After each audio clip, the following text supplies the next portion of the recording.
7 person here ede amamo ene anope o ma chidwumedi so ye de daily graphic as usual ena ebesha tie na de aka no atotos daily graphic front page no mahunu se ndefo bi ete ho ya che se ura setepe oka ho Professor Kote Ministry of Economic Affairs umunyina ete obi was tax exemption irregularities hold public officials accountable PwC senior partner Supreme Court dismisses CJ's injunction application, borrow only for revenue generating projects. Tekpe, Professor Equia Brichum chairs 18-member NMC.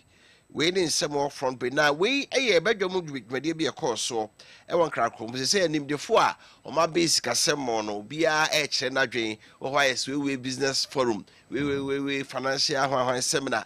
No. Enenra PricewaterhouseCoopers omo penny back on your cassette bedias here on a Professor Kote omunyina de amadwe ko benkrum say Ghana your tax exemptions also be adwembo a we to gas ho be for 5 years e ma untua tax na obehwe no na ekwan nipa no fa so ye adwuma no tax na ye man ntua no e fa so omre man no ye diskana che no kwa ye ma tax exemption e pese bia o na esi form yi na otumi adwuma ni ye but wo mo e mo tax exemption pu na company ne ben aban no the party na aba tie de ama no the real benefit pa no ya na nya and afi leakage of revenue tax revenues kana ye gia beto amanfoto mu no etanwunu eti omo se aban public officials omoje tax no omo na ye so omudu apom omo ka ho bi si abobo ka na ofrantuma abobo ka na ofrantum ti obi ntimi very tax obra every omo eje tax no Supreme Court dismisses CJ's injunction application. Enra Supreme Court kwa asetena unanimous FC abujafo ni penum no nyina che Chief Justice interlocutory injunction ni ode ba yetia committee a omye nhwemu fa kwadu obi dia kobo no si ntu na de so no Supreme Court omo kire say the Chief Justice case is unmeritorious. Unmeritorious. Os asembo akas wasem we de mudu ensembo adomo he na hata na enra pa na maame ne ba na ni kura so ne nsa o sanestes no na ni bie police ni bie ka ma no ko full land cruiser no na mu se tumi de nyi tumi nye de you kura wa hweniye okay because etimi every ono na Supreme Court on tie dwom no na wasemba ono ayi atemu afosi emedi no ono ne ene ono ne de na kotena Supreme Court a atemu afo bi di ono na sem ne ye ka Chief Justice say wasem nye de wasem na de ba nsu nim wasem ne hata na court no ma rule ni wie ya ma mi asori a oni ne kura kofroka say bre yini enkaso ampa but only for revenue generating projects set former finance minister say Ghana etabo bosia pa now the two company Mohammed so on a presidential advisor on the economy says abaye bebo bosia e begie no you make sure say e ade a scanner the adkora de koye no and what is kabeba betua ne hoka na offer eno so baba dwom sa no kan so bi otuma mponi fo de so nko kache no kokwa mu sa se bi ho a ho dance enti no o kan kokwa mu no asabe say your problem pa as a nation asamba ya kase wanka wantufu ye sa your problem pa as a nation bo sia na de agi o se ye sa be ko euro market this year e be wi IMF you know friends saying the no program no be end program no end ya afi de yade ye ho e betimi yakọ akopabosia na enimdifo bi che se abanto no bo ase na ko so irobo ho no kwa abosia ni che se wo so awoso to mi jiska no ete de ope out to be se no akwa so ope to bi o se okay o da set time aso no otu e no na set kwa etufo se ye beje bosia enye bosia mfanya de a e betua ne hoka o se atoabo gas processing plant no ye kwaje $1 billion e na be ye omo se ate eka no ye nim de but that's what they tell us Pualugu multipurpose dam na ye no na nke hia $1 billion ye ntimi anye say aban say obeje bosia enu to say o kwaje bosia no obeje fa misisi ye say ama contractor obi nko yi ka ko nko school dan fire projector ebetimi ayeden agent income dia man ho afi National Media Commission board no so no Professor Ekwia Brichum e na oda no ha right bianco aye the Ghanaian Times enfanto so emamwa na Ghanaian Times say wailing teeth gnashing at Ramsar site as more than 100 houses bulldozed. Okay.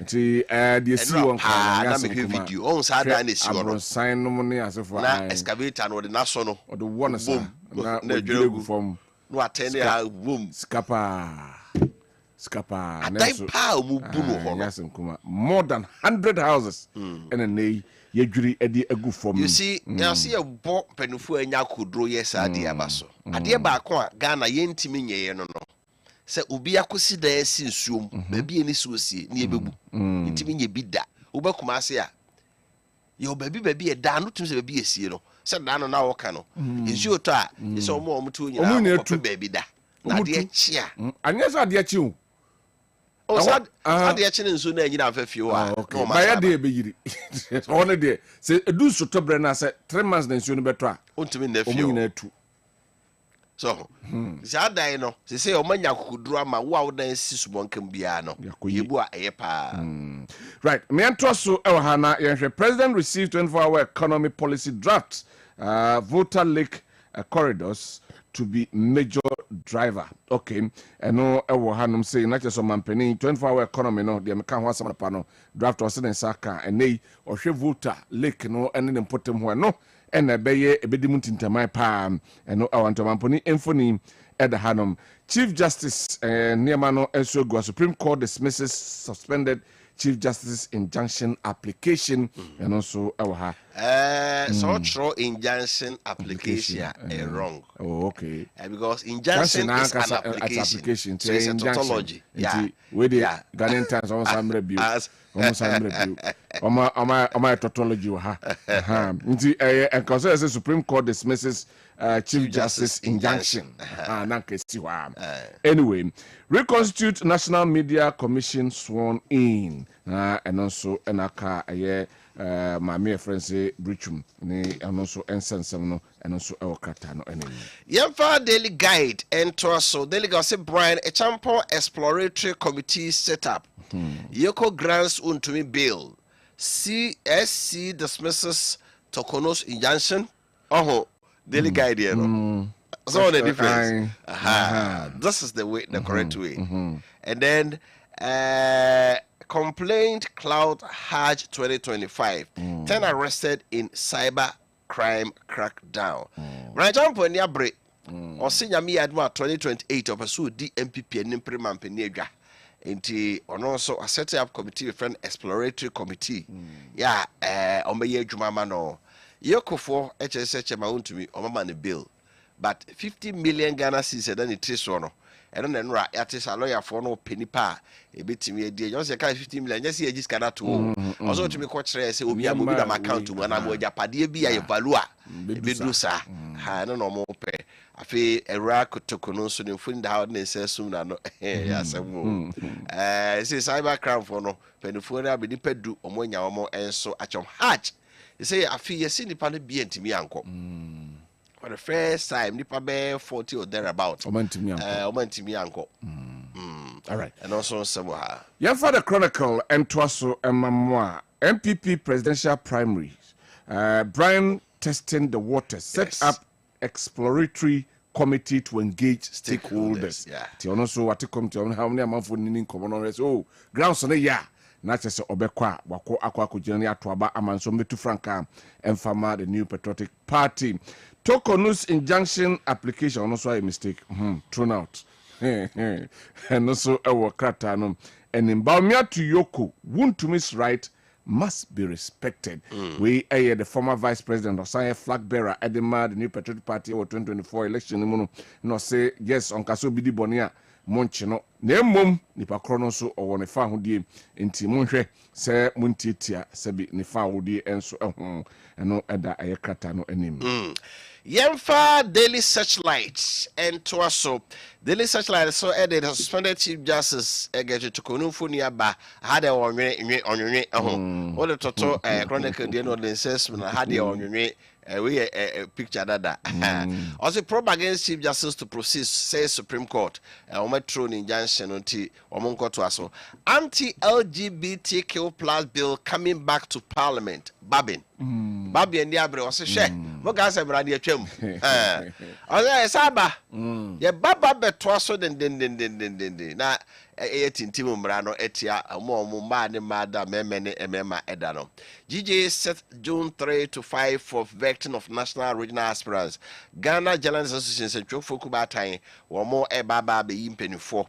The no not just said that vetting because son or the above. Ghana's opposition demand tangible benefits from currency appreciation. And no see the kai aka say minority say must say dollar above from. Dollar ne ba from no for so Ghana nya so no umai hunu unya kuwa krata Daily Searchlight we nyina ewum. Yefa the Daily Democrats enso entwaso emfa emamam was the health ministry urges nurses to hold strike over condition of service. Say nurse for no say omode omfidie anaso mo na de egu form ni nyina ne say condition of service no enkoye eno na health ministry say osremo a momfa amonade na mo san koye adwuma eno e wo ha no say hey story that's what ha KGL's Alex Daddy Money Day clinches dual CEO award again. Say Money Day Sika wa yesi akore nsu anopa onte no akodensu ebi akoba bia the papers na antimi amba Tuesday Wednesday no fi no mo so de omo de aba. Anyway, minerals must fuel Africa's development amaboa. And the way and so at way a minister for lands and the seminary trigger say I know I said to me boy minerals that's a boy na Emma Africa etimi ediye and no and so ensem and so our hanum say ensure seed access for farmers DFAB Africa scientists urge government on PBR cowpea rollout. Okay.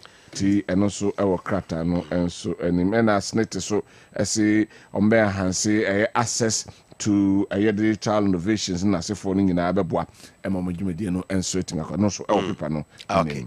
Tiana pe ku akrata no sakai no. Yefasia. All right. Me enko na fe yenhwe na yenko hwe nsem ne bia bai na yenni ho enkomo.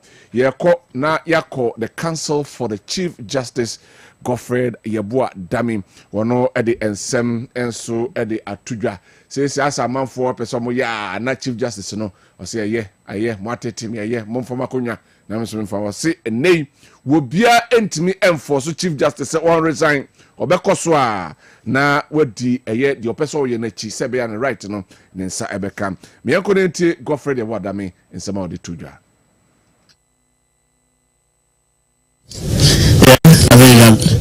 We move on. The law of battles and fights. Recently, the process is flawed, no doubt. Heavily flawed, leading with all kinds of constitutional violations. And I'm quite surprised that the Supreme Court will be more or less acceding to the perpetration of such violations against the highest judicial office holder. It's not about Justice Tokunu, as I keep saying. It's not about Justice Tokunu at all. The issues are far-reaching. They actually impinge on matters which affect the independence of Ghana's judiciary, the security or tenure of judges and all. But if the Supreme Court, for whatever reason, does not seem to take that view, well, so be it. I think that in future, the whole nation will get to know the consequences of this. You said there are more battles to be fought. Are there specific measures to be taken going forward? I'm not here to disclose to you my line of action or plans. But clearly, what we can say is that this is a procedure that should be deployed. There cannot be a situation where the Chief Justice cannot face an inquiry set up under Article 146 of the Constitution to determine some inquiries against some petitions against her, and she's not had notice. We a Godfred Yabuadami ono and a lawyer for the embattled suspended Chief Justice Gertrude Tokonu on our Ode and some editorial. And come penny ho His Excellency John Dramani Mahama or hold a multi-sectorial engagement the hub and Ode Ekotuga as a voter lekinum about the economic corridor at the ama a nay yamai a Ghana a bedin tintimai palm. Our 24-hour economy. Nyame adoma osi July and all rolling out. Yenti and summer. The nay omampeni enso edi tuja edi efa voter lake no ehon ensen 24-hour economy no ehon. Earlier this month, I received the complete draft of the 24-hour economic policy from my advisor, Mr. Guzitano. I have reviewed it, and I'm confident we now have a coherent and actionable framework with which to deliver the results. An effective catalyst for the 24-hour economy policy is a stable macroeconomic environment, which we are achieving through close coordination between the monetary and fiscal authorities. But the program goes beyond macroeconomic stability, which already, like I said, is being pursued by the Ministry of Finance and the Bank of Ghana, and focuses sharply on production, enterprise, jobs, and exports. At its core is an integrated value chain transformation approach. This approach addresses structural bottlenecks not in isolation, but comprehensively through infrastructure, finance, land systems, logistics, and skills development. One of its boldest proposals is the development of the Volta Lake Economic Corridor. This corridor, centered on the Volta Lake and the Volta Basin, will become a national production zone and logistics span. The plan envisions cultivating over 2 million hectares of arable lakeside land, revitalizing the fisheries sector on the lake, and creating a chain of industrial parks that produce goods for domestic and regional markets. To support this corridor, the lake will be activated as a transport highway, moving food, people, and goods more efficiently than our congested roads allow us to do currently. New floating assets, lake ports, and long-term investment partnerships will be developed in coordination with the Volta River Authority and the private sector.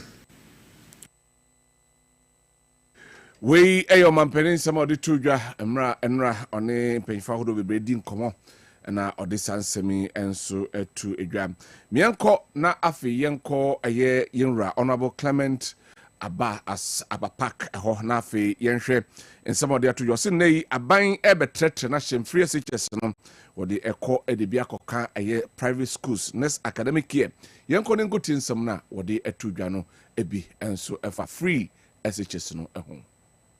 We have been working very, very diligently to bring on board private senior high schools to participate in the delivery of the free senior high school program. We a year or reference Clement Abapak in summer or the etu janum and so a be and no. Afi my young quay. Any enchim the majority of our parliament. Enra, one more Edin Sebe to Bekaya, embassy, a war, a US, Ghana embassy, or no, a year the foreign ministry, Ako Tumna, a month for Akase debi ne Quay no sen Kofaso, a year no, and on some crana bar, no sen Kunyabo ten. I'll call 2 embassy in Mono, na no, and a majority no, Aba Bontin say, and nay, one more intention say, or more ebeto, a year Ghana embassy, a war, a year. US no say ombehwe say ombetimi area tackle corruption yanko na fienti in summer womo enso ade atudwa. Members of the Foreign Affairs Committee, the majority side of the Foreign Affairs Committee, we have observed with keen interest activities of the Minister for Foreign Affairs and the Ministry concerning the closure. The reasons for which the closure became possible or realistic is known to all of us. The minister has followed information from the embassy concerning fraudulent activities, corrupt practices, and he made that decision to close the embassy to ensure that we reset activities at the embassy and open it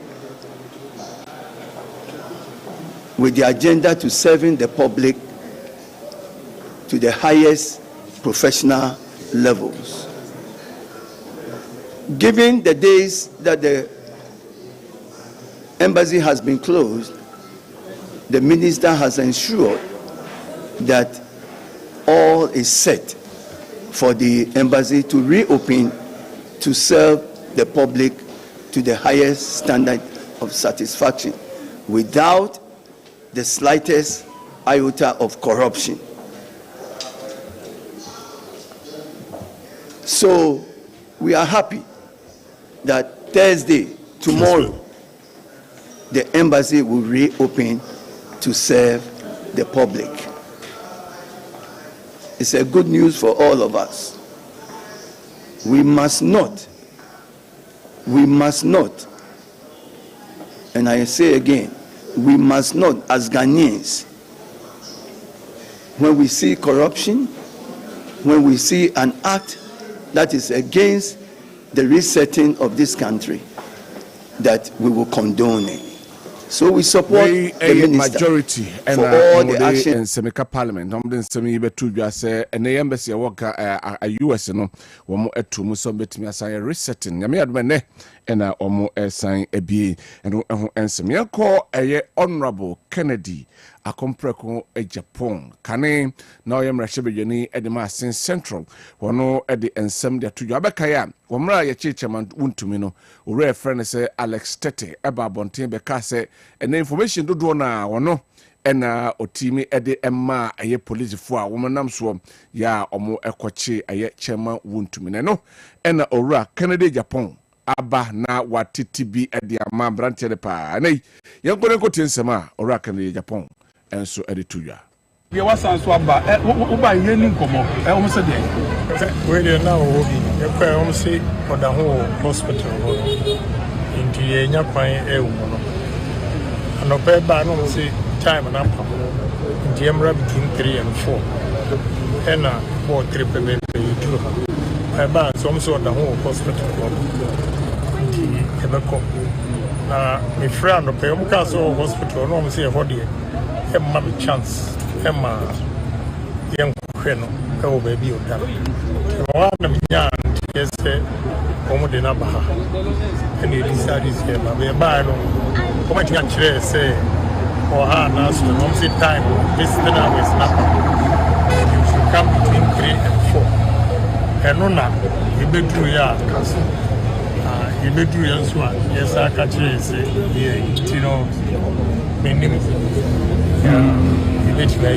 Oh, okay. Honorable, ya share extra one more actually want to me lawyer and Yakubi. Extra actually want to me and you know any MPP at the TAF will be a camera say a buying by what I would then as you almost then our kafa.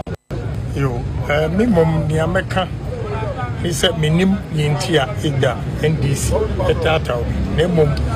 Adi America, my disappointed here. MPP for Niani Ankasa. And then I read 2 videos. Alex Tete and the former Kwabena chairman. You know, say assemble sana party and you one. Na fei na your personal problems are your work. A day better bunting a divided party. I am why because send this be winning a unity. Okay, your parliament. Emrebia honorable to force in court. NDC for no bobo red. Now my boycott to parliament. Homo court to new and sound Omaba. I don't know what has become of us. So we MPP ni power be a obi pentino. Obi ehuba sema ni jubility. Emwe sema corner anas. See a man 18 million next to Swampa and Okra. Now MPP for mom money thumbs up. Meanwhile, I defended MPP. What do you say? And they won't tell me some about or share party for Alex Tete. Me go funu ankasa. because odi mechi obi afi say nea oye no meka ho enye enioma bia ebeboa party mumma ekuru yembra party solidarity enyina so aye boni so can you believe say obi bisam say adentina memeye anti-corruption crusader na honorable Amiya Kunfi me de me dan akoma bail enkyere say we guilty what you say until so be guilty no we entitled to bail obi kofi ni akasem and the mesrem the way ya MPP for no internal politics no ye take party no to ya when ya better opposition we Kennedy Japan and Sama or the two and no yakwa man so straight away na yene lawyer Dominic Brinya Ochri akwa kodi enkomo ono legal practitioner yakodi enkomo e dia fa the Chief Justice and Semna ebeto dwa no ho na yahwe lawyer good morning. Good morning. Na me patwa no pe mi so mpomu ye Nankopando ye de nyame ase anopɛ de yesan aba baabi awa na nim sɛ mre ya no ana ɛtode de na afi abɛbɔ pono mu na wonso ama nimdeɛ ɛne ɛyɛ nkyiremu ɛwɔ ho ɛnra ɛna Chief Justice ni petition a ɔde ɛkɔto hɔ na sɛ ɔde sɛ ɛkɔma ɛyɛ Supreme Court sɛ kwan a yɛfa so na yɛdi ena asɛm no entwa yie nti ka ɔmo enka bi ɛma no na bi committee na ɔmo te so no kora no ka ɔmo enyi wɔ mo emfemfiri hɔ ɛnra judges no ɛsan kɔtena ase no we deɛ ɛyɛ unanimous 5-0 against the Chief Justice. Wadama mientie mu yie na minse wenya daje wetie na aba makachi de obetimi akire mu yie. Eba ne sana wadaroma said ode kodan no na yenka se ebia wanye ne yie anase senate wadaroma. Yo medase. Yes. Previously no na amanfo a mu na party our subject of investigation na the court. Now we the Chief Justice Nankata and now issue rates our Supreme Court originating rates. And a filing injunction to us. Say any committee members maybe and then a choir of more for a teaching us. The no one was not quite supplementary affidavit in support of the injunction application. The new court here, now Deputy Attorney General, a raised objection say, answer now or the other court. No, a summer committee, no, at the 1468, which I say, I see a tin cook damn, no, they were trouble in Tino, or see a striking out. The court in the argument. The court is striking me out of that night. At the city, one filing time, then cut processing to say, yeah, that's it. Yeah, compile record of proceedings and I said record of appeal here. Yeah, because it will crack out. I said, court will to consider our process. No, and no, first and no, by 5-0, no, unanimous decision. No, or refuse the injunction application. Can that someone can say that done there or injunction? No, na court need to determine right. Now, 12 June. No more reasons ebeba. Okay. Na chese enunti na sem na nkasa dia fe no mkwa kodina no di amaka ho asem nyesa. Sir. Na aba ne say mnim say eye ne council betu dwa say he was expecting this. Minim say lawyer Babontin say bi ode na sem akọ the client akọ na say eba na ono eka say we ebesia then why then do you also the court eye court na omo ekoka ho asem. Yes. Say almost file injunction we no the day after the previous refusal no I get 3-2 no and I'm say a come fast so that you reasons ne buy no said it's ko anything no almost the instant for the can was the country or say court to consider almost granting injunction so they are see na demand you between kakra ya kana say na wie and na court no Deputy Attorney General raise objection or more upholding the objection. Okay. The next assembly, I quite say back na nobody can refuse you. Sometimes your president, I said somebody did that. You begin to and sure. Two comes so court ni say though Supreme Court mean changing the decision. High Court need to mean yes, but Supreme Court the online decision court means to son. I see. Na okay na we say na come be support no anye. It just say be a neutral can say you didn't expect anything else. Minister, the Attorney General so the Ibikwa no so almost striking out and also chemu kakrai. Yes, me nyina say instead bi wo ha court no. We are lawyer na o so ensema. Enye ensema actually the parliament on the parliament to be say your own parliamentary. And he said bia the kind say last justice can go catch the deputy attorney general say you should use temperate language. Instead we have a kind of too harsh. I say what attack opponent. And no court to some answer so. I see. E bi say that they can say matters in camera or they back out. Until also what some here obviously resolve this and say no, you are abusing him or her in your affidavit now. Finally, now court no be signing many in a good chain. You can say the tracker of the record or the affidavit. Mamuso with a little way kakra. Sometimes a yana almost than a yes and I said no umunim. Actually, you'll be baby sometimes. He did a commercial. Okay, me imagine the thing I catch them say, "Obi cho letter and pray for one Saturday night." The crack or that. But of course, people say, "We say lawyer, we say, who natural letter we giving opportunity, no catch you be." Meaning I ni panel at the time we see consider name man. The one we will be first, process no now go for. One now be say measure. Now, who correspond here? I can say I'm responding in equal measure. One cannot offer enough. You won't know. I see. Sometimes we also official or canasem, but the case and fancy. Ubu and the case be and the case attempt the soon in the ban. Ningy now, but I hope I don't say Obi resume objection and court and any other case of the way and fact him. What I would say. So, because I'm we a lawyer. The permit to say, be a liar. Say you are lying. No. I say you're peddling on truth. It's the same thing. But the way of the canon. First of words. I see. Semantics play a role, yes. Big role. You are not being a truthful witness. It means that you are lying. But you can I see.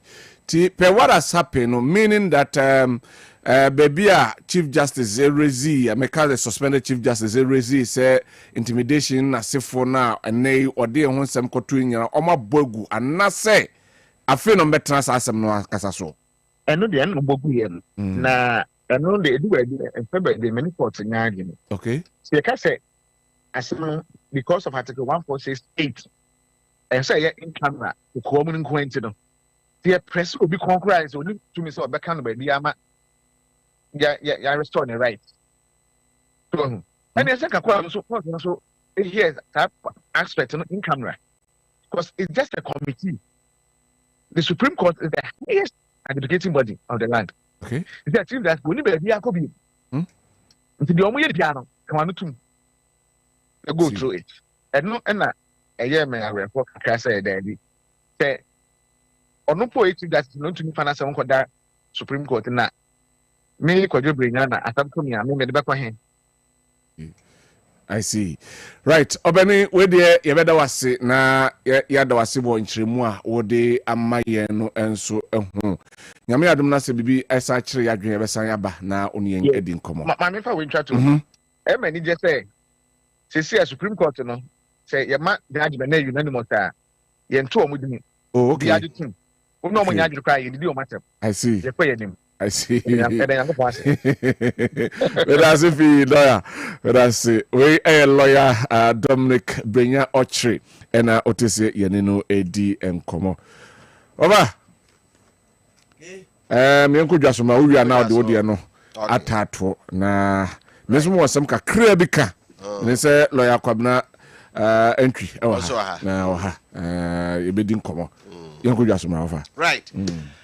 Asphone for create an unforgettable memories. So, say if you na war, a jumum na war, wokoda, hawaba, table, dining table, office table, and also say living room, piano, Asphone, and no any boamu be on se weniate. Say the key, the via okano. War babesrawa. And yes, uncommon one who babe, no dem wabet sawakunya so. God who said the akunya how comfortable it is not the knee. I be. Henty, we saw sofa no couches and I feel dining set. Mattress I better so them center table piano. So ask for us to say or more 30% discount as we discover the perfect blend of style, comfort and affordability. At the end papa utema hojo. Yasa so 30% there ebi won pa. So obi a cotton mattress bia nkunya odi sesi wo dem bia no ash foam and the calf ma wo ko omu showroom bia Kumasi Mall, Santase, Tafo, Ahojo, SG Mall, or main office and as a Melon showroom here or Kase who draw baby ash foam products ni na bi ho for 0542 697487 0542 697487 0556 579214. Asphome si nipa bonfo bi aba. Una mani aba oh yeah Asphome yeah agents for Asphome. Nti you pay mattress bi a 10 inches a you be deliver amount. Uku ties kama say Asphome for the bebre wa obe the 6 adana 9. Nti heye be an Asphome now. Asphome, feel it, know it. And then by me fan to just say ene yeka say ofon no wotimi e de akọ isima na unyanya ye de ana MTN for so mo akonya say ene ye bie yapono e de atoho e de amaw ye ko eco friendliness enti ene bra na afi yenso ye moaw na so ene aboade ne ma wo boye no munyina momfa nafo no wanse no enti ne akofa ye isim e de aba Masem no enko seamless eno kra betimi ama na mesbe miensa na afi edafo no so han to switch ko ha na switch ko ha nye kane na na ewo eye chebe miensa 9 afi u besesa agese no no obi ma me pin na amma so made nyina wuyi na wo de ewo ho buo so obi battery na we biefo no so we battery na we bie bebi edesem no ehye ansa na wa fixe da bi ni nyina no se fa phone no na dial eye number *#06#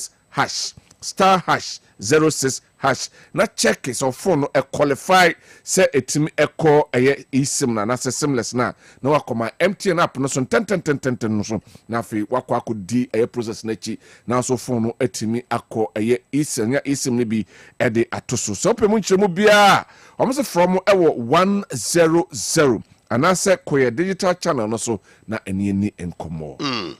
Bank of Ghana for the Abasian Fanto man for him scam alert. There is an illegal foreign investors in Ghana. Social media so. Oh, that about phone so. Now social media so catch so your foreign investors aba. You say we see cannot the better ye hwa. Na emwa do. It was saying can't say or Special Deposit Taking Institution Act 2016 at 9:30 no. So won't be asia ko Bank of Ghana no munchiro mu. Na online say foreign investor bia so mo dia ma o say nipa ne pemfa so do tie o do bia fro o yes say ko mebo ho be miensa say utia 500 Ghana na 50 million that's masa o ni baby o say o mo office won cry masa yo we go dey share ti Bank of Ghana for so mo man for kokko say mo bia me dada say fe sika beto obenya nsi hu bocho unya obi sa ase bi waka bibia kire wa frɛ mo na WhatsApp mo e was 0593 974486 0593 974486 so na enu omuni nko mo email address here complaint.office@bog.gov.gh complaints.office@bog.gov.gh na enu omuni nko masebe ya obi mu ene akwantu hu hia ene wa yon hihye opese otukwan afei aho and information ayedin e de amount onya ba bia obenya the accurate and then informed information betimi aboamu akwantu na koso a mecho ba bia kopɛ Kessben Travel and Tour no so do wani ebedan yen ene yabokui mfie bebree efa akwantu sem ehom enkomo scandals ayete kiti ho ensem reservation reservation apesa wo ye ticket reservation apesa wo ye sanso ena ene hotel reservation apesa wo ye flight schedules no kra san ena eho ensem etiem de hen na etu ne plane ben ena ekọ de hen ena ekọ direct de hen ena be ye transit ne nkro ne ben nyina no Kessben Travel and Tour ne betimi ama akwankyere betimi aboa ama akwantu no emu ayedwo aboa ama wakọ aba jojo na yasan de bakokra sa betato ne de kra ne se ene wa ohihye nyina awie akase obetu kwan ska de betwa ticket no ehwa ye den wa ye bia wie wu ye twɛn enso akaska de betwa ticket ba ne metra se ne yensi nkonwa ne yenhye wate betwa de amaw na wakɔ aba na wodi nhye ne so na wei ɛbɛboa wo ɛma de akɔ nyina so etimi akɔso apart from afutu a de be maw no wobɛho Kessben Travel and Tour ɛwɔ first floor Aseda House Edum Ekumase frɛyen ɛwɔ 0209 434999 0209 434999 na yenin komo Afe Kessben University College na Airfree Kessben University College mfa ento wanim se obi a we senior high school na person to asoko university apon mo no Kessben University College so ko di entia Ghana Tertiary Education Commission Judicial ajomatum ya ma mo accreditation so kosu apon bia no ni accreditation a obewie o certificate to ye hwenye yie secretary nyina na free KNUSC na eba na di adanse se agye omo atom course omo ye Bachelor of Business Administration, Accounting Option, Marketing, Human Resource Management, Banking and Finance. We do bia with my BSc Information Communication Technology, Computer Science and Entrepreneurship, BSc Nursing, Midwifery, Logistics, Procurement and Supply Chain Management. We bring so a home. Now entry requirements also nya 6 credit passes. Aggregate in 36, grade A up to D. 3 elective subjects and 3 core subjects. When you're 25 years, you're a mature student, and you also to me school ne. A buying share say will be on your 25 years no. When the SS abodin contract who experience it to me Joe. Per admission form no be to. Our multi-credit savings loans and crowd ties Ghana main na. Afe Kessben University College City Campus here with Doom a bear Aseda House. Afe Kessben Media Kumasi Doom Aseda House na afe Kessben Twin Tower Sabrosaya Kwabena Kumasi Circle and Crino. Our main campus so no our contrast Lake Road and we need come 0501 637383 0501 637383 0264 170475 or so. Me afan to just say enei kono bi edin session dem from not ho na say o pusana embusu se de akwa bi ekan no o yade na won ko se he hodin obi bai no se gina fa choir so se wei enya sabria kwan me so me kire obabi ayarsa ewo ene anopei bibi obenye wa yarsa nyina ye Grace Gift Herbal Clinic and Laboratory Services ho na okwa yade bi atitu bia free usoro ekosu nase yesa yade asabi waso asiem anase kwata ana wani efra be ye mfienum ede kra anase sabi oye achacha eno kwa na yentimi sa side that nde yade bia free utri so ekosu nase yebesa ede amount ene se mubuo yade ye stroke ena achewo ezichiri yade ena eha onmojamro so ena etete wo hepatitis A, B, C, D and E ena eha wo typhoid fever ene malaria ena eha wa fei yemukro eye ulcer fibroid ena etete honam eni yade ene sansan ni nyina yedi eho enkomo mema yade the friend prostate cancer and enlargement eno so de bedanya ebeboa obi oso sori anopa wuso ya wunyini bei wuse na oso wone obema na munyini bom na munyini bo afa bedu babi wunyini na so krachi fonia na wo fone wa fone saa de bi obi chane no pa obi hwe no so oh krachi wo fone fabra na yenhwe wa mema no ehrenke na fone no fabra na yenhwe na ema no so sebi makosu kuma na ema enheda enkoyi emfa ema mo ya se wo nheda ehunu yie fabedan ye beboa wo ema no so yetime siesie ne kama emho ayekra behwe obi so pa wo wa chine ya wonya bi fabedan eye Grace Gift Herbal Clinic and Laboratory Services na yemwa obi so wa yemre ewo mpem be ma de nka wura dem na pieba na fifiri tew yaka se mo ene adwuma be ma mu oye mi wura enso nei ebi wura ha no mo ba na o mafo in fact chese nyema enkoyi wa yemre ewo mpem fabra na afa yemwa na yenhwe na bibia enkoyi emfa ema obehu Grace Gift Herbal Clinic and Laboratory Services ewo Kumasi Ohrim School Junction ewo Barekese ekwan so enkran your new Achimota Petroleum Bungalow ne Family Life International School no ena di enimhwe ye adwuma afri edwoda kosi anopa no son kopemse no num ebebo de biara da frɛ 0246 51 8003 0246 51 8003 and 0543 320030 0543 320030 na yenyo so wafa mamintiwo na memra meshase with lawyer so to say nra higher nadusu education minister or say UHAS University of Health and Allied Sciences he said they are to Professor John Evans. So it's now John Evans Mills University of Health and Allied Sciences. You know, so DNA be what say Amusted. Pepe. J-E-A-M UHAS. H. I'm trying to coin the acronym.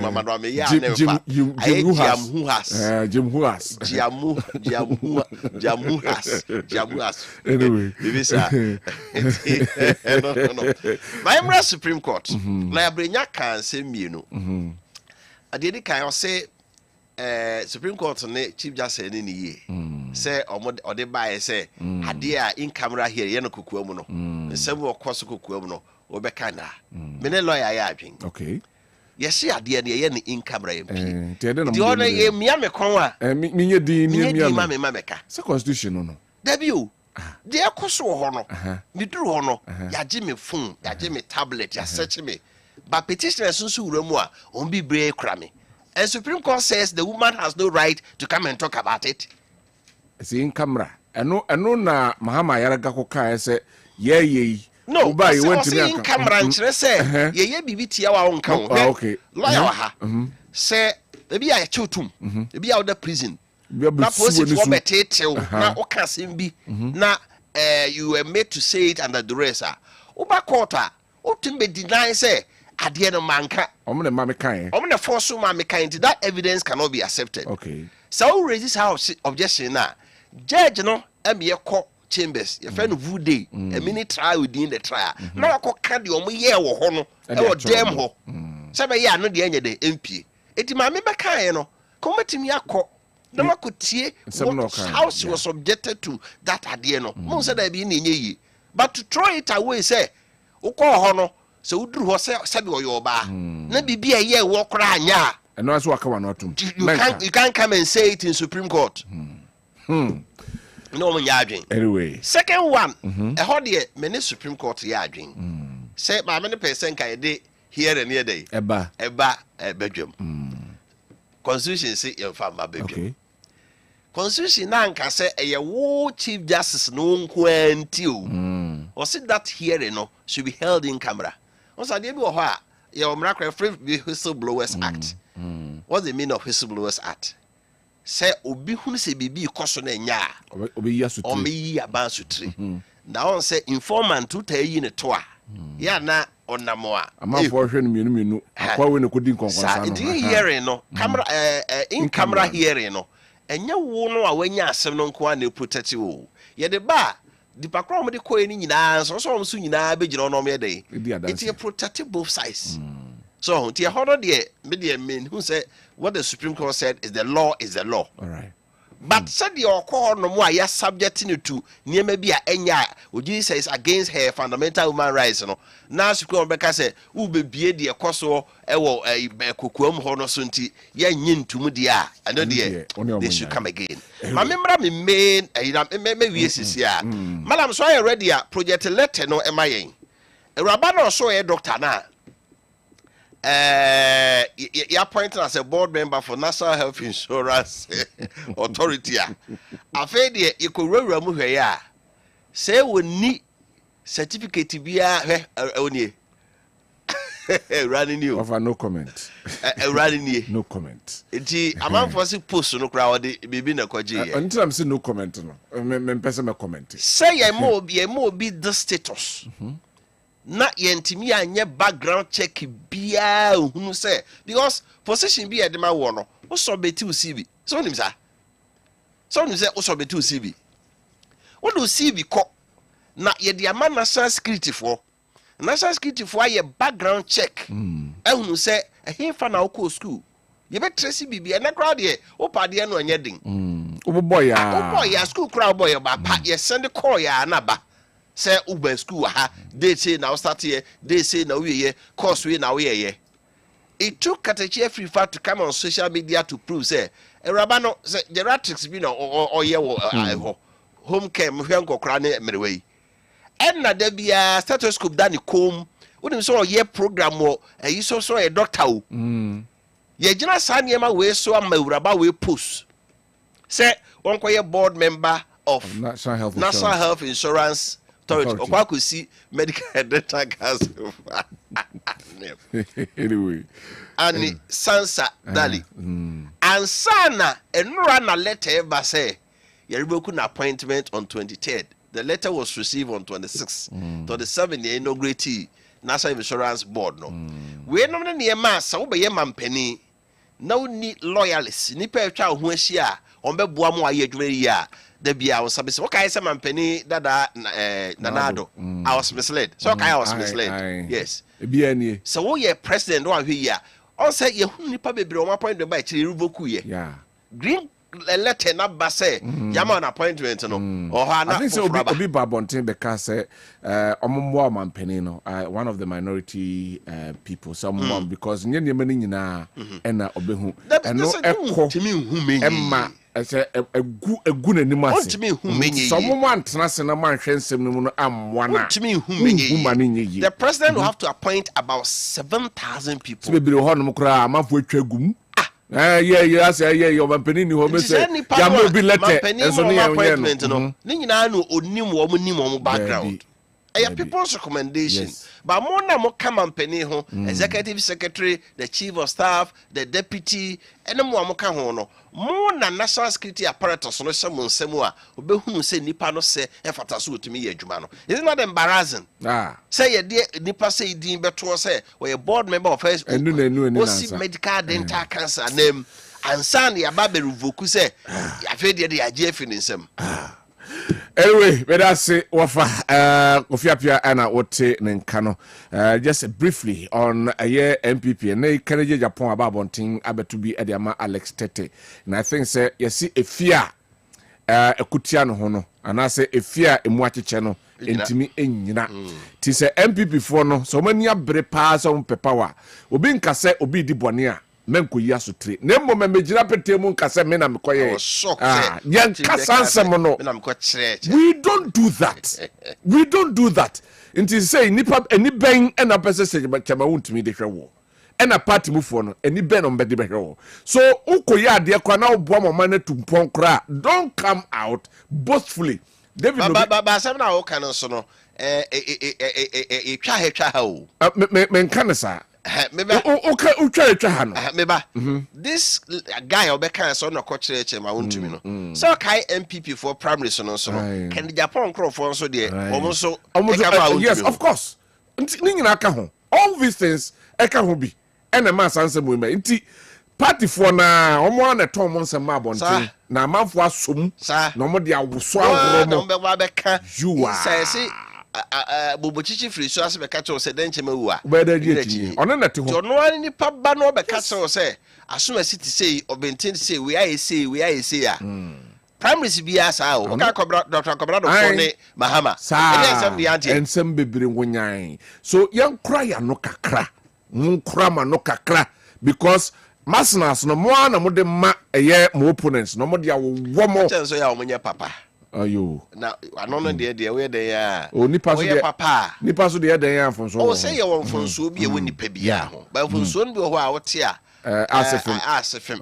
eno no wunye obi mo nka bi ma anyway right into no sem no my main messages in just about 3-4 bi pena for memra lawyer Kwabena entry ho na yenni enkomni we see good morning KOD John Mahama he did the same thing in 2012 but 2014 we all saw what happened on his government so for what we are seeing now it's not a new thing. First year of every government or new government, these things happen. Edu KNUST campus the chrono one modi anima de kra woka ho asem. Oboboating ewo atwema nyerebe hi say member of the New Patriotic Party Media Patriot. All indications show that the removal of the Chief Justice is a planned work. President Mahama and his government is setting a bad precedent ever in the history books of Ghana. Ono edie enono we essay Eric Bwedi ewo patriotic voice became the city gains strength, but still food and goods prices still go up every year. Every day, NDC use food and goods prices and campaign against the MPP now. It's good that Ghanaians have learned a lesson from these NDC people. Propaganda that brought them into power will expose them. And no big cancer, which is very profound. Say a name, you say dollar no cough ever from, but interest rates. Still 29%. And that's only now. So, Mete say a Bank of Ghana say policy rate no more keeping at 28 because of almost Rosa Niema betting a year, Niema. That's a near balance. And now what's the automobile industry for? Also, Maboka. Ah, you. Omaboka. All I need jury at once. Amaboka. And no be so say any dollar account no. Swati. Because some say, so what on car? What's the $1 not be a 15 cities? Now, Kofa car bar. Oh, yeah, stock of cars at the Bano. If it be 6 months, 1 year, cry now on your day. Half a cry. How do you make that with dollar now about this level? No, but say economy ne air pick here. You pick up dollar no a coca cracker. Won't say sorty. The way they sorty. When steep fall, nose dive. And no, I'm penny my crack and say dollar near we never 1:1. And what is to be a bit near Mato. And baby to UK. Also, some yes, who said, dollar my intimate tono. Or say, was a caneno. Or 100 a year power. Baby, I got 2,000 a year. So the 100 bar free if you almost say, I 1,002. But I say, over. Right, Mamenko na member Justice Prempe on the NDC Ashanti Regional Communication Team member. Member Kwaba. Justice. Good morning. KOD. I'm sure for the opportunity. Yes. Stations in the doors. It is an open be decided. Say one TFD be a name Kessben will be tia and then the panai the IAD. The can check Kessben a tea for saying I'm sure. Na ya no mas. Na mensan can check one casa so say who's been ton sanction bush you. It is an kautia drum in our Jumadia, Kagana for the Donna home to it is a Ghana for Jimmy Muditi, the chess, Jumade. My memo Swabasuna, Memo President Mama Basu, Yawas Antimanta Media, and Chair Regional Minister, Dr. Frank Makwini, and Chair KM Boss, and Opemi who are debu crew, who say, yeah, can't say entity first, and most of the trotro drivers. Omazo mubo fuka kromo person betisu iti omo ye ni short and they were though and omo ye ni short and they were though asemu e wo hoda da enu nyina mo fanka ho na mo nkoma ye wai sisi hu se oma sha se de buses ni bi nemu e be boa state buses ni bi nemu no so mo STC no se enye adwuma yi anam da besi ho yipratifo mo eye yinam de mo de bi aba besi ho o friends VIP ni na sifo ne guo na farmer for that's it my memo KM boss abaso na me ancha me am personal boss lawyer Emmanuel Amo and I'm a senior comrade am abeto no a lawyer me that's for the opportunity lawyer Kwabena Nketia entry Council good morning na boko there nyame ase ma yesha commentary na straight away yesha a free enema ekosom enso ewo ye memha titru eye Supreme Court eho ensensem ya enei unanimously mesha say free lawyer ho na yedi enkomo Chief Justice suspended Chief Justice no omiemienu ba ko suspended ba ko acting the kanman chewe ya the suspended Chief Justice at the Ensembi Ekodai Court fa eye ni nsem ndie no ho na ode ababetu omukotena senra no omabo ade atu agu omasia striking out 5-0 Miesha se mfemfiri honum. Ene die mmra no enra yete say the majority, especially the majority leader at the ebetu dwa say oba per vetting no nim say we num nyina ewo ho wanka ho sem nya fei ena ode ekodan eye Supreme Court say yenka bi ema no. Wo ye mranim ni ti ma mesha se mfemfiri oni hwesa sem. Meda was na machia atiefo nyina na machia me na pani kwa me ntwi. Our Sunset Financial Services bibiani. All right. Na machia ahwefo so nyina na ofa so machia no na pai. Akeodi I want say Ghana no the man ye adwuma your three arms of government your executive legislature and judiciary na chief justice edano enti o kan article 125 clause 3 na judiciary power lies in the judiciary and your hene na enye parliament na enye president judiciary enti na asem to bi Ghana ha na be o koye Supreme Court and as a court you talk about 2012 election petition be by and another or the court afan kwa MP afan kwa parliament or the court you talk about 2020 current president Mahama then in opposition also the because and they do baby na sa institutions say more money mbanyam na ye more the highest esteem they can send be omo kasa obia be unsa say omo kan emodu na emom no efin bia ni ho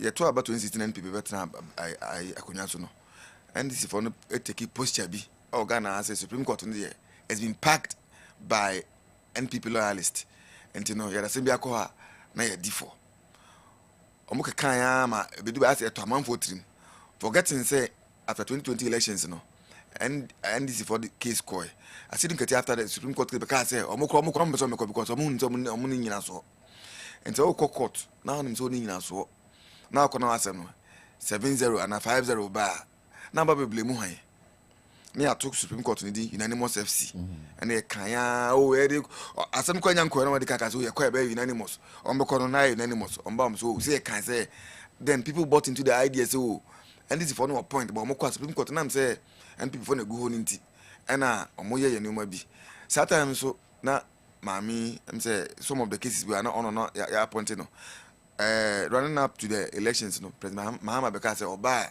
judges no then sabe can be obey and one can see or kind anya de can see it with the public knowledge enti ya to abana and this we ni abana omobai omba ban mu say 4-5 months ni omama ya hu say de omo kan no na enye ade omodidi agro na ade omani bresem say ombeye. But let's look at the judiciary. What he said, the unanimous decision, and I say for Rakanda Pabe cast same like or no war MPP mo as a national security penny couple or no other cast and some be. How do we draw the line? More, you're a lawyer and you know them renting a Musa Sansamin before somebody qualifies to the Ebeko court, and I say Ebeko as a judge.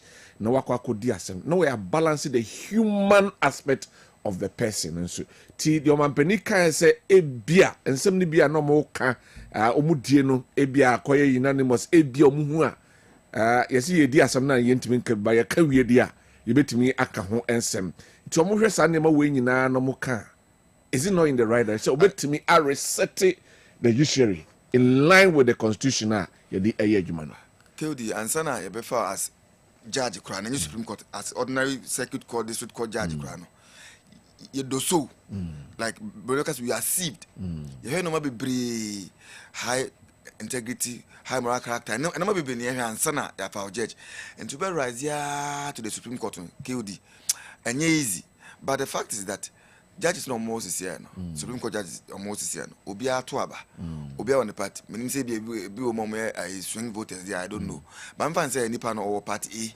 say party we kura no wa the fidelity of the Supreme Court judge is to the law not to any political party so you are there to apply the law yeah the facts be ma facts in the be ma no na that tutum na no say ni see na say by there and they say na say echo say one kasa court that's what the after court because we hear kokra na him say ni nyina so but he koi just say na be a public sympathy because yeah Judicial 2012 elections any people call court no omonya public sympathy say member when 2016 elections ana then obviously the court na no untimi nka ho asem e ma na nyi KOD memfa nko akire anas ne Kenya Japonia case and a court Ghana court Ghana and a Supreme Court no boss him go. See things some man for kan Ghana and NPP nintin and Supreme Court can say all the NPP for that same Silma case US court.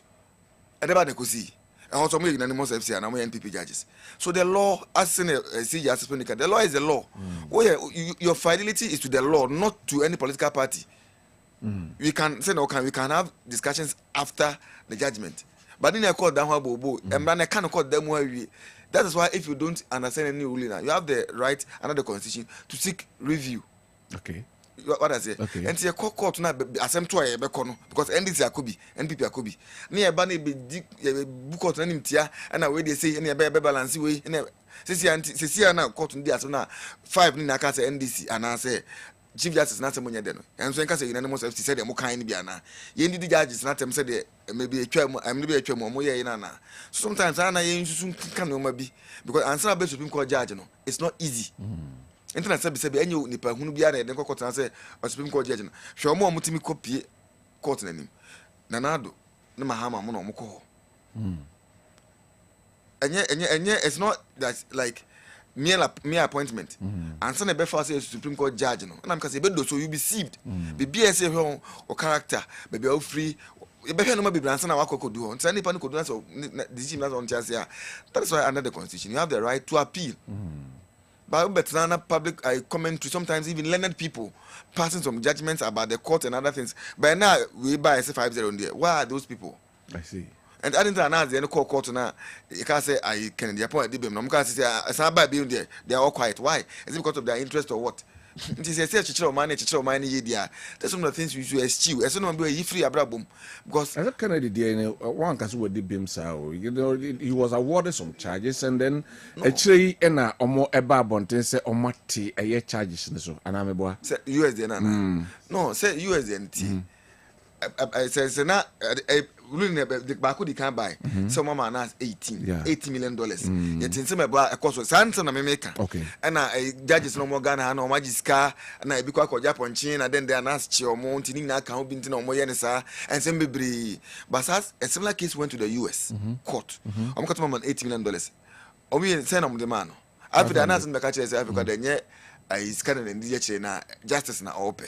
So until say Bibinia, I was justified because he was exonerated from Nehemiah Japan dictator in a US court. No, until no more do those charges at the first no cost no $500 citizens, $500, $500. Now first one about it.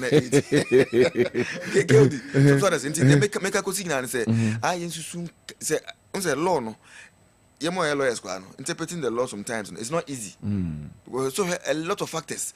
And like case between Phoebe or court name why sometimes it becomes very difficult. And the baby now that is why the Constitution didn't say you can't send about and one on circuits in at any baby a friend read judicata remuno. Case you can appeal till say Obit my appeal do that stage, you know. I because what do res judicata, where the assembly could do no, because res judicata says a litigation must come to an end. So that's it. And then is a public commentary, man, no, yeah, saying a saying, I see the case here. I'm rather substantive winner. A friend named Nema now, the court now, unanimous almost striking it out, you know. Near that judgment as well. 12 June. Yeah. But I cry, my Martin say, Omujina, no man, so. And I'm born as him to go. First one say, one seeking leave of the court. Once the case is seeking leave, just like ordinary person says, asking for permission. And then will be or out of right. And then be also by leave. Out of right is a day with my Abraham consider court. Says I'm that's some quarter. Men consider court, but I'm that's some balance and a quarter can ultimately the back. I have the right to go to court on any matter. Any sick leave. Or that's some court. Who's a CJ Casey, a supplementary affidavit, and an ordeco. And then he was supposed to seek leave. And then technical and then substantive technical says of course so when I'm at the buy no you know affidavit I'm the kind of buy and I'm watching I'm the kind of buy no it become and Mr. Mama me kwan na me sanso fa am to court na nim and no so anye until I'm say no what she didn't seek leave. That is a technical issue. But technicality me feel be what called the highest echelons of the law. Now say this technicality is me you are. And I say it's normal with law, normal with law because the pedigree, maybe your cocoa drew and I say we never now. Is it not questionable? sir, some question. My answer say she's a human being. Okay. Mistakes there, and the pressure the woman is under now. And the radio station be able to be a TV station be a at least you can answer more. She's human, and some of these mistakes are human mistakes. What I say, okay. And to this why yes, I don't think say it's beyond her because nipa there everybody can make mistakes. And I be to say what she's going through, say or bisia or because I agenda laptop, agenda phones, yes, searching.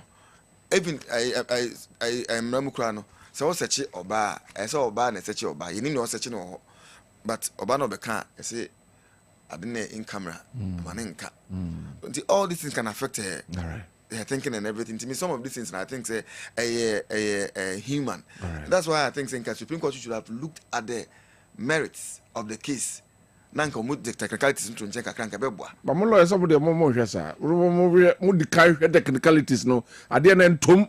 And I'm just say, Supreme Court, no, and in dying. All right. What I say? Mother body is because I can make merit in Kakane the Mamane Kano. I'm not trying to fault the Supreme Court, but I'm saying say sometimes you can temper justice with mercy, Bibisa. And to think so technically I didn't need, but because of ABCD, we have to look at the merit. Some of these things court near that. All right. Because your form over substance, any other substance over form. Come here, son of man, at least in Kabebwa. But then I'm saying she sinned against Article 146 clause 8 say oba I man some number bontin no man. All these are I think technical issues. I think they should have looked at the merits of the matter. Since the baby say mamana some can or case and answer only case. Now some ka bontin who even said say mamana na de ba bontin. Because I didn't ba bontin. Mamana da ba to court on da come nipa obe file bibia. The one says mamma and the babonti, and I will be for the babonti. And the emphasis say babonti, some mamma and the idea. Then the maternal person, mamma, bit now. I can clandestinely lick it. Now I can say mamma and the buy the in camera, mamma babonti said this. The Supreme Court should have considered all these things and then looked at the matter on its merits. Thank you very much. Mamma, justice so now, Mintio, no so. Yes, yes. KOD. Let me too. I'm sure we for the opportunity. Yeah. Miss Ankancho said, "Me do asibim." Na me for Kwenya we so na me cha President Mahama. The Ankancho ni se mo akwapa no kwafo. We di kakra imu no kra di amai. KOD minu mienu nyina be di adanse se busumi num nie ekọ busumi nsiani a Ghana photo aba. E ma His Excellency President John Dramani Mahama no. Mahama be Ghana man panyin indeed. Me metina wa fide mu hankasa bibia from the dead nanso ubedia dance say nkakra ene me de ekoyi enano nano obi atwam o maya na atimi say ne enim da say betimi the system ministers aye adwuma ne akwa appoint over 120 ministers no obi agi allowance ne drain economy no emebi atwam minister bi tu kwan no akwa fa first class flight no no kwan agigi adem na ban sisa ne mani nyina ye fio ke odu be kai say maybe atwam 2023-2024 you had over 15 million cedis titiska 150 billion A6 match ukroma sane mani nyina ka ho ama economy na ide basa ti me said me kan yan kan che president mama say mu akwapa no kwafo emreka kra ya oni yedi wadi no kra dia man na on hihye ya we nyina bibia di adanse se he dia hoto ebre Ghana for na okay say police we no academic fee stress no pacho eno so aba bedru ne KNUST students to do na ekọ no my de akwa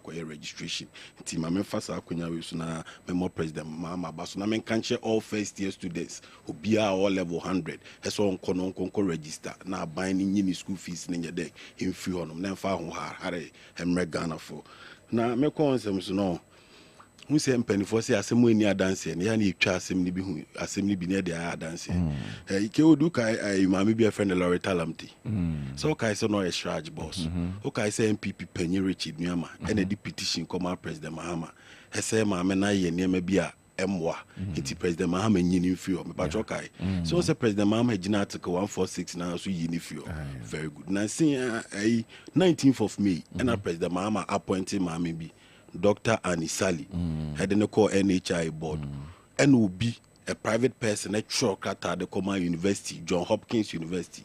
He said, Mamma non enkrata semino, or more person who confirmation, and a university in the Krata Bassa, Mamma no munim no babia, who himself President Mamma a Gina petition and as a Krata so had a Pamamano. In Tisad, near my way up President Mamma in Naches on where Mampenia on finance some for all my processing. sa asɛmba said ye yɛsi yɛmfa asɛm no mfa no saa pɛpɛpɛpɛpɛ ɛna president mahama ɛde ɛyɛ no nti CJ nkɔmmɔ yi ɛne sɛ CJ de akɔ akɔgyina court sɛ yɛma no kwan na ade a yɛatwerɛ no article 1468 clearly KODT assembly you yatro no ho brofo a clear I will say all proceedings under this article shall be held in camera.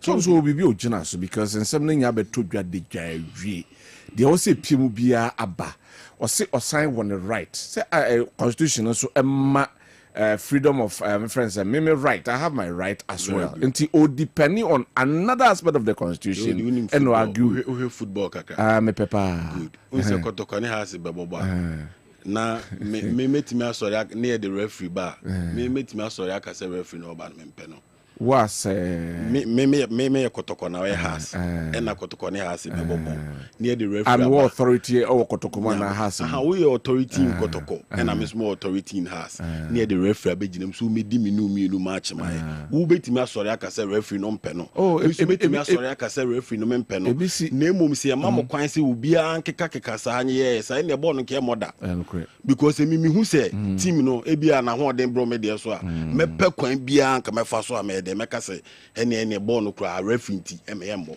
and so the argument that the woman is making say justice is ni bia di na sempen say the case should be held in camera enye baby amra won ye nkyere ya adwen ho the state is a factory say baby emra ne won is say na emra ne kire no enye honom na wokọ akọkire wa I can make a petition that's what he did nya wote ena de ye ne sen na honom ato honom amanchiri ma nti susu ampa say ya twere ade clearly wa article 1468 na maami we peso no nku anti yesesa no no ke odi ya asem papa adenti na wo se maami to ko no nku anti yesesa mra no adenti a enti yesesa mra no no chine meyen senda ho na se chief justice biba na so no so na semba na ekubobo hu na de anim guase bebre o man no e de anim guase e de fin ye de nkeka wa be kan ye judiciary na ye makwan ne nkoso sa enye maami to ko no nti na ye 1992 constitution no ye de magana fu nyina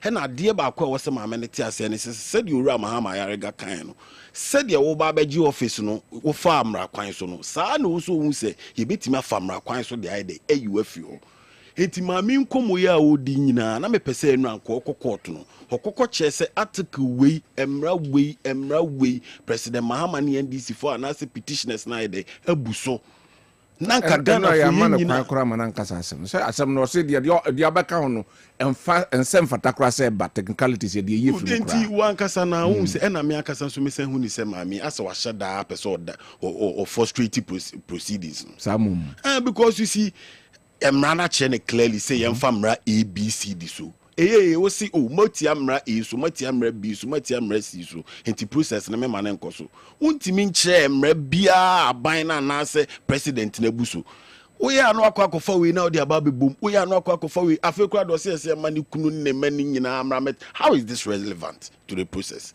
Obia on the right, please, Obia on the right, but right Bia has a limitation. Okay. See a case Obia our right into Bia under your pedia. And it's in a mau example.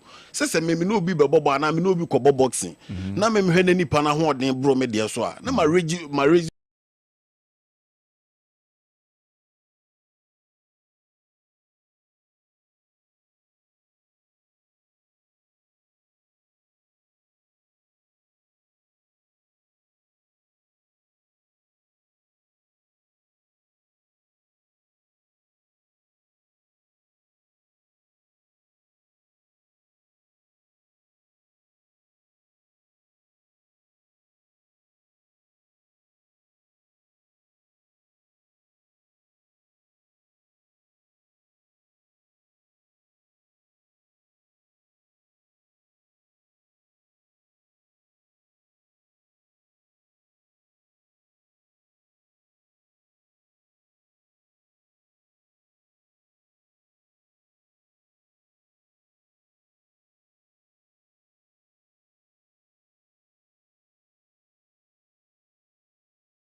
unemployment rate in number 8%, and no mobile BEM no mupeja koya over 14%. And Tikesi there so that year His Excellency President Mahama. So session is contentious.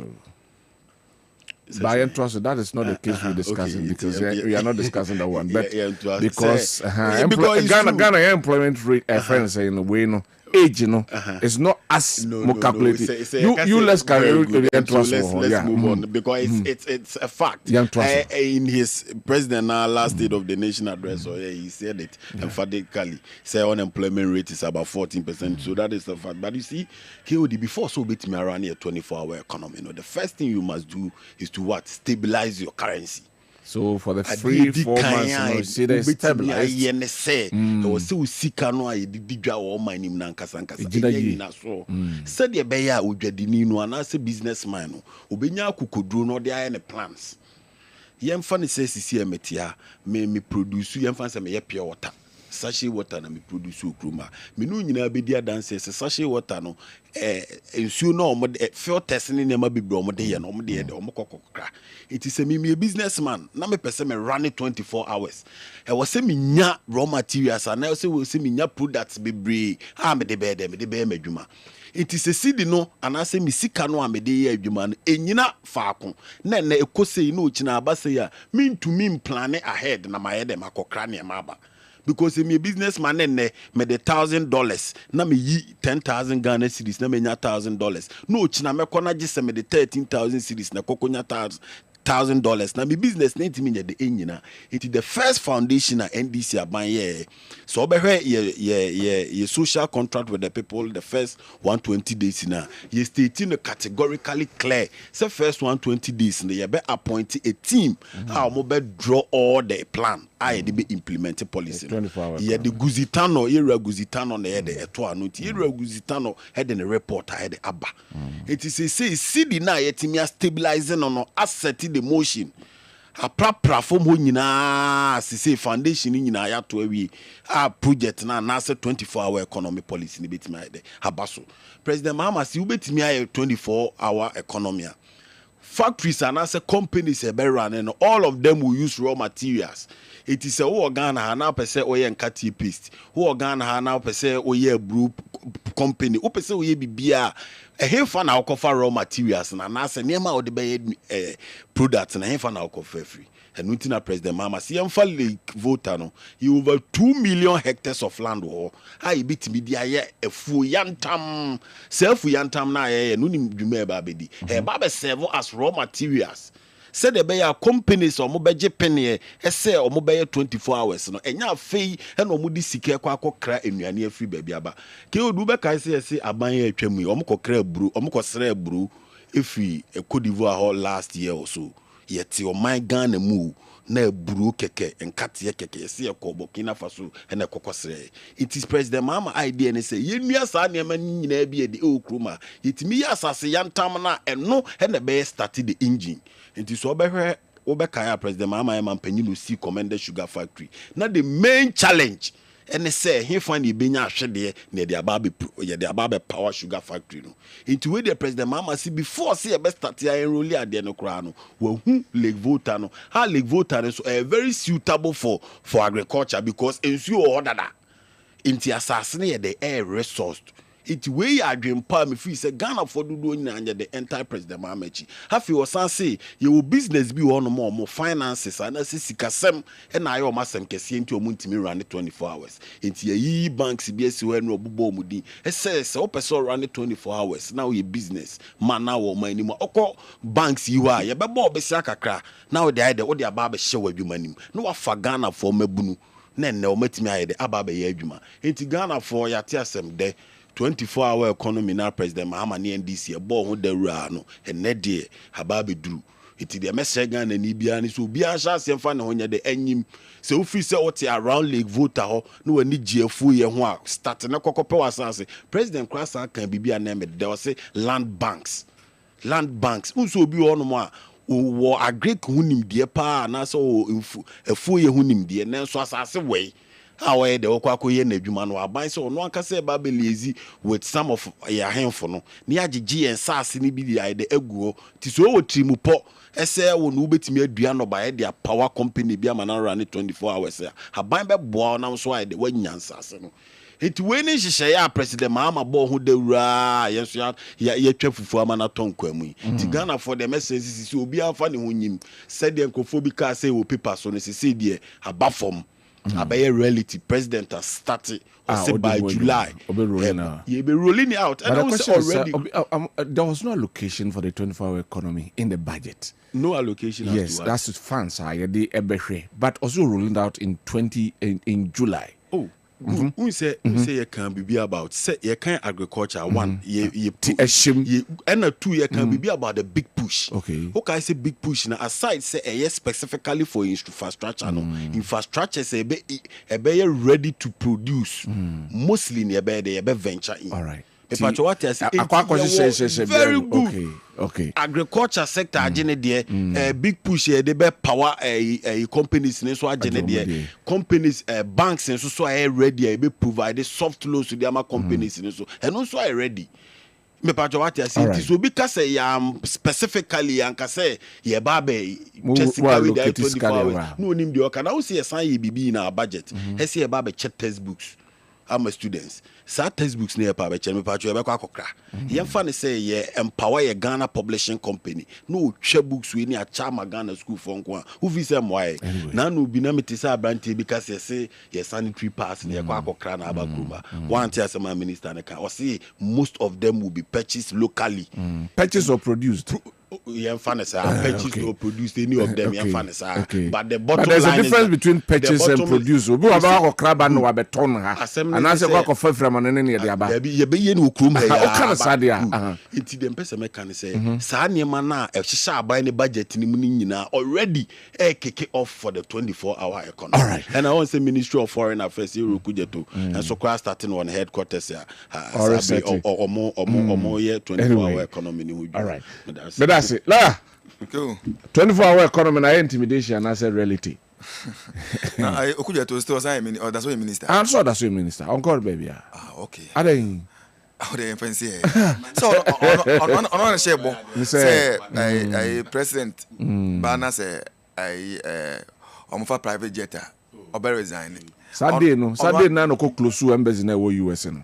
That now mo dey asam ne buy. And say the integrity the matters so. And somehow can na say that obi am for to and see so say can say na can say stress and pressure na ma dey can say wa na wo da adwen ho na wo be kan. Say na me ka say adwen wo sumie mu no. Okoda na aba na be ka change Ghana for no dey agro because they wanted power then no. They were saying things now power has changed and so they are omukasa atisa if they chair born sunku jana so sunku yate 4 years then che besamba Ghanaians will remember him and some of kan so then enyahwe ai 25 economy no adia say ade papa say to mamna say didwa 25 hours ni na ebeboa but enya dia obetima sorry dakope no ya na yi specifically be ordinary channel the voter lake and the arable lands around it and yama waka fa ho on the a major transport way on the voter lake be transport am for yi pressure wo road system na free ho ye be dua enuaba afei ye be hwe ma fish na sefo wo ni nyina be ho no ana me I want us to look at no problem no listen Ghana yetia in say southern Ghana and as in terms of forest that's why cocoa na in asa area now can be no high be what has no but it's Ghana na be by say for galamsey Argentina president is trying to be smart into my question say on Argentina be historically say and say one dey phone one go start the president is trying to be smart say me ba so ya adwin fi say I'm the galamsey say o man ni so ni nsase okay internet so ya adwin fi say ye bibi say ba okay no I offense say o sa party ye galamsey na hwe kill the aduane boy the amount for ka say dollar ko form na aduane boy din na be na produce nuane no e Ghana ha no it is na ye galamsey So there's a galamsey abeda ko dua na mam ntina demand and supply sisi demand any ho supply and so and am normal because si form where yakobusa body body betting back because as I say the galamsey president can say Akufo don't your best morning show come on opposition with so a president and I'm because say power assistant o mukasa so assistant since you are president or by 5 months in here or chicha man for na daddy I didn't only declare state of emergency na galamsey no yen to as a crowd because or opposition or suggesting no bia no Judicial ye obenya president is enye bi mana ebiem so ne say I industry bia e be bi organ ha bia no it means we need more energy. I 8-hour economy client me dum so na ekunye na 24-hour economy sometimes nipa bi wo ka asem kirewa tieni mienu tieni mi organ na I nyame fa na cleanse professor Tamas Beka say health insurance by one time premium me pa ko si say nti ko fo be mo ka asem kirewa u tie na tieni mienu bo ne ka say take it with a pinch of salt because dia god wa ukodi o ma chisu loku what it o twe na kwa nti se mo ka na tieni mienu because ko fo we dey ni mo o ma e bi da health insurance one time premium ana paper they fine paper so no man say be kama but implementation no e be do na akofo obi kwa qualify so buy unqualify so be that NHI board am kofa na buy afede na chese kito Ghana nti ya ponto bi nti enhwe se nipa oko school ha ofri ha ne maame ni ne papa ni I mean why the haste to appoint people into positions why the haste nti sa no ma winya na I say if there's no energy Dumso na edokore for 8 hours ko intimina 20 na no say nkakra say eneyoma shebi ase passport office on run 24 economy na BVL force on run 20 the other office say enye putupuru so nkakra no asa eney was your the voter leak no eho one of the hubs or the beboa. Can't you give him the benefit of the doubt? Don't you mean the benefit of the doubt? You are kasem shewa so tieni mienu because go for the bow ma she Ghana ha wundi so na ka say kenkan ha enyamre what I say na me ka say let's be practical you energy sector the kan ya the energy na be energy de ba be ya de ne kra 8-hour economy kwa na yentimi dum so na ekunya Ghana Ghana and on na madum ha generator nkwa na abu oye kokra okasa nipa nenti they did not ntimi solve energy problem na ye better na to aso de na akwa ya foforo and I be household power in everyone. That is what I'm talking about.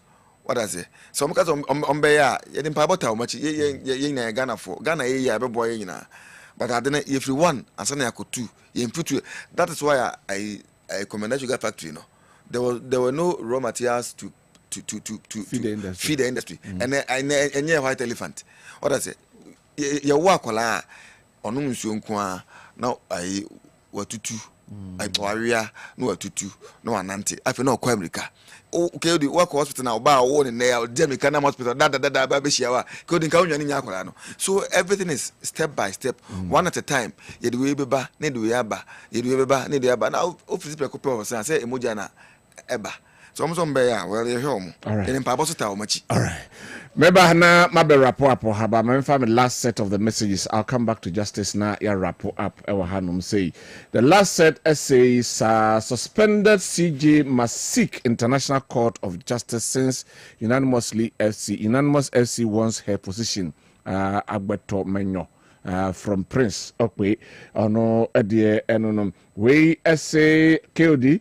Have you heard about Kennedy Japan Educhum for 2028 in the ticket of the MPP? Interesting days ahead. The combination of the two will give them 45%, which will be more than Baumia and Apo, Sir Kabis, Eonio Dubiasi Zongo, and Odiwe, and so Eddie Abring and Anapos. Good morning, Mr. Host. Okay.